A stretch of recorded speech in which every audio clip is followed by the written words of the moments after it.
Alors, correction des exercices 19 et 20, page 451.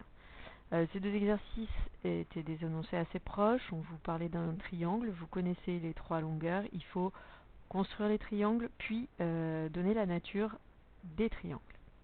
Quelle semblait être la nature et le vérifier par le calcul plus précisément.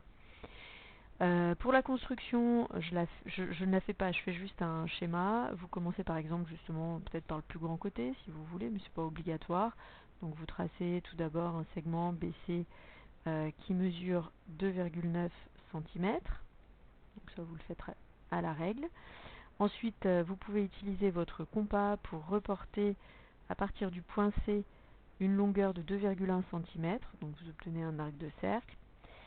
Et pareil, à partir du point B, le point A se trouve à 2 cm, donc avec votre compas, vous faites un arc de cercle ou un cercle complet si vous le souhaitez à 2 cm. Donc ici, on est sûr d'avoir un rayon qui mesure 2 cm, et ici, on est sûr d'avoir un rayon qui mesure 2,1 cm.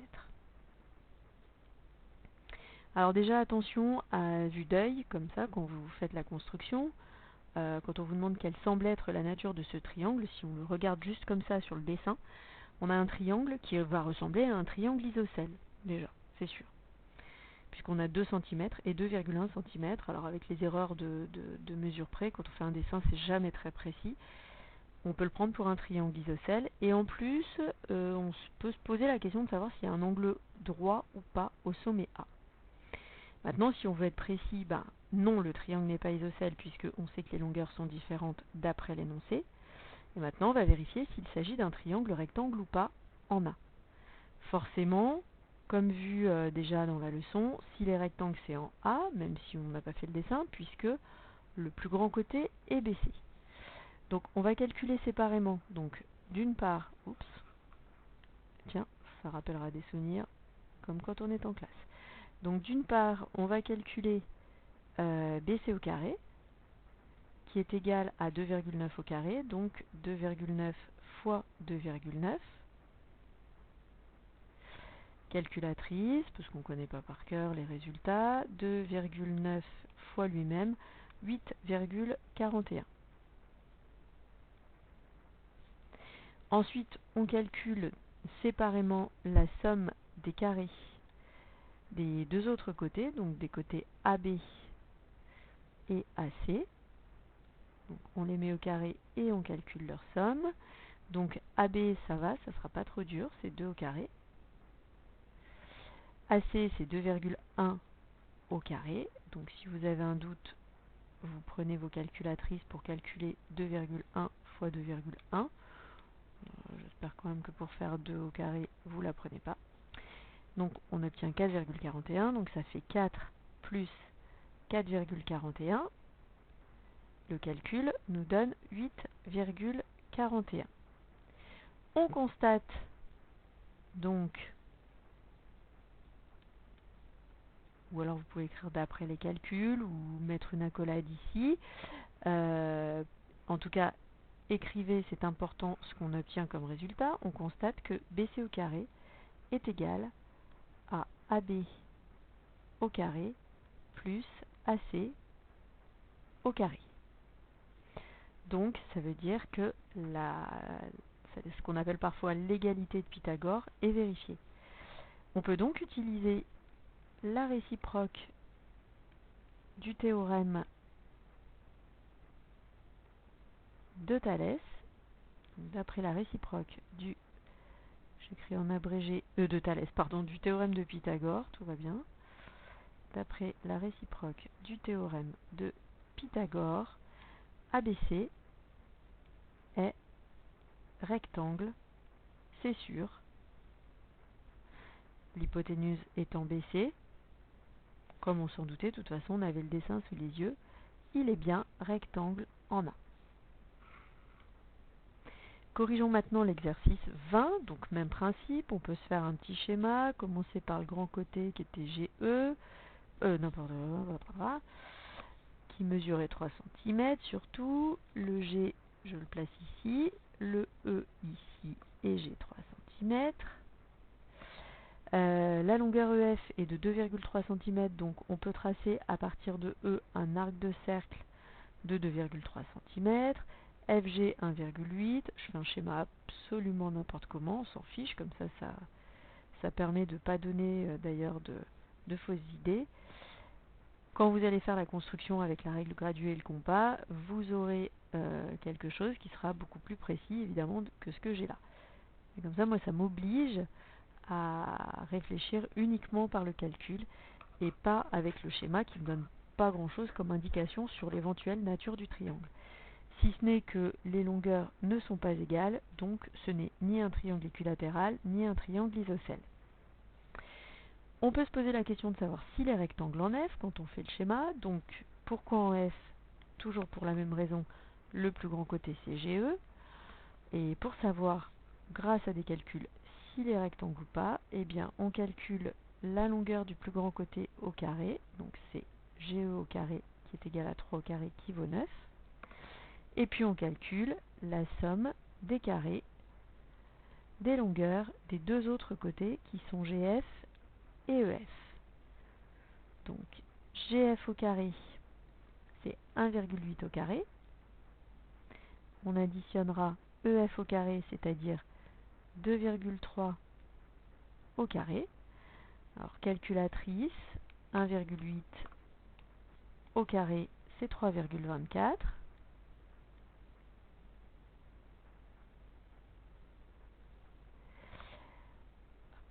Et puis, 2,3 au carré, c'est 5,29. On peut additionner directement. On va obtenir 8, alors déjà on s'aperçoit, même si on fait une erreur de calcul, on s'aperçoit que le virgule 24, le virgule 29 ne vont pas donner une unité complète. Donc c'est certain qu'on n'arrivera pas à 9, même si on ne va pas au bout. On va obtenir 8,53. Erreur de ma part. Donc on constate que GE au carré n'est pas égal à GF au carré plus EF au carré. Donc, d'après la contraposée du théorème de Pythagore, on n'est pas obligé de l'écrire. Oups.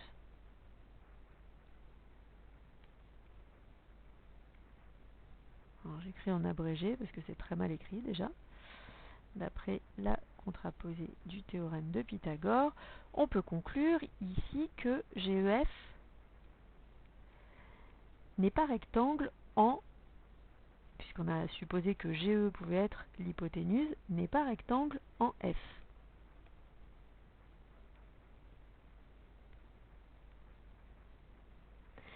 Mais alors, si on a fait l'exercice dans l'ordre, c'est-à-dire qu'on a répondu à la question quelle semble être la nature de ce triangle, il avait peut-être l'air d'être rectangle en F.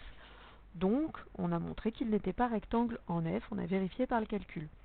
En revanche, si on se pose la question est-ce que ce triangle est rectangle ou pas, à ce moment-là, il faudrait quand même préciser que la seule option, c'est qu'il puisse être rectangle en F, du fait que GE est le plus grand côté. Donc, dans ce type d'exercice qui serait plus ouvert que l'énoncé qui vous est donné là, il serait important de préciser que, soit par une phrase, vous dites que si le triangle était rectangle, il serait rectangle en F. Vérifions par les calculs, vous faites vos calculs, il n'est pas rectangle en F. Ou alors, il faudrait ajouter au moins à minima une petite phrase en disant que vous avez repéré que le plus grand côté, c'est le côté GE. Donc, votre raisonnement suit en disant, on comprend que si le triangle est rectangle, c'est forcément F, donc vous avez calculé le carré du plus grand côté pour vérifier s'il était égal à la somme des carrés des deux autres côtés, potentiellement côté de l'angle droit.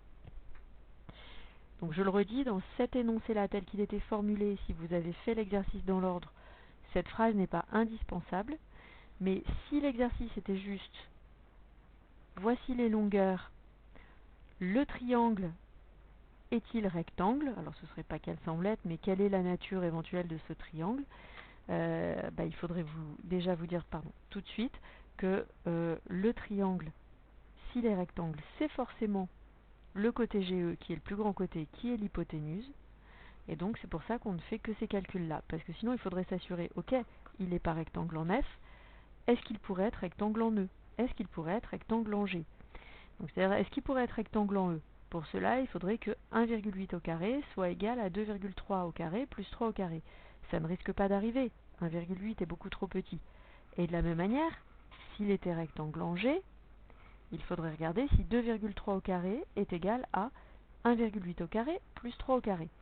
Ce qui ne risque pas non plus d'arriver parce que 2,3 au carré c'est déjà plus petit que 3 au carré. Donc c'est pas possible qu'en additionnant encore 1,8 au carré, on obtienne la même chose que 2,3 au carré. C'est pour ça qu'on n'a qu'une vérification à faire finalement en s'assurant de commencer par le plus grand côté, en le mettant au carré et en regardant s'il est égal ou non à la somme des carrés des longueurs des deux autres côtés.